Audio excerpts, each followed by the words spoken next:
sell ground coffee, so your grinder is very important. This is a little bird grinder. There's two different types of grinders. One is like a little spice mill that goes around that has blades that chops the coffee.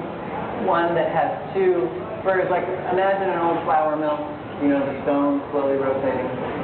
That tends to give you a more evenly calibrated particle size. And as you get with espresso, that becomes very, very critical. It's sort of like the steering wheel on your car. You can't really imagine not having it. With, you know, the more forgiving types of coffee preparation, French press is a little easier. Drip, you know, it's super simple. You get a $15 grinder and then a $10 little cone, and you're set. You're making coffee better than a $100 coffee machine, you know? So coffee is forgiving, but grinding ahead is not so forgiving. Our favorite filter ended up being a paper, an unbleached paper, Trader Joe's filter. I don't know where they get it, but it's $1.89 for 100. It's odd, one of those odd confluence of events. It's actually very cheap too. And so the trick to that is to warm it up. Pour some hot water through it and through the paper, and that carries away some of the off taste. And then you can do it. Because the thing that I like better about paper filters than gold filters is the paper keeps the coffee and the water in contact for longer. So you have a longer period of extraction. And the gold tends to go through shorter. Simple, yeah. James, what's the product you use to clean your equipment? It's a product called Puricap.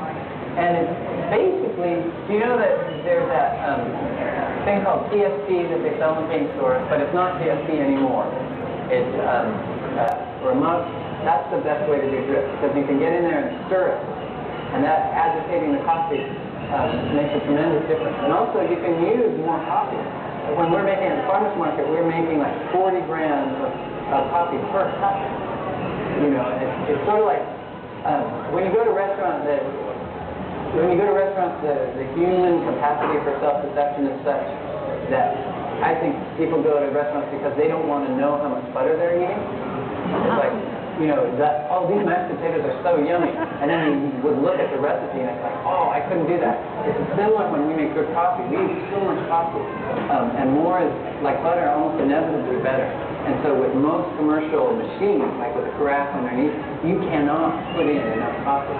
Because if it's fresh, it's bursting with CO2, and it's going to expand a lot more. And so it'll just spill out, it'll be a mess, and you won't be able to stir it. It's much better just comb, cut, stir. You want another cup, make another.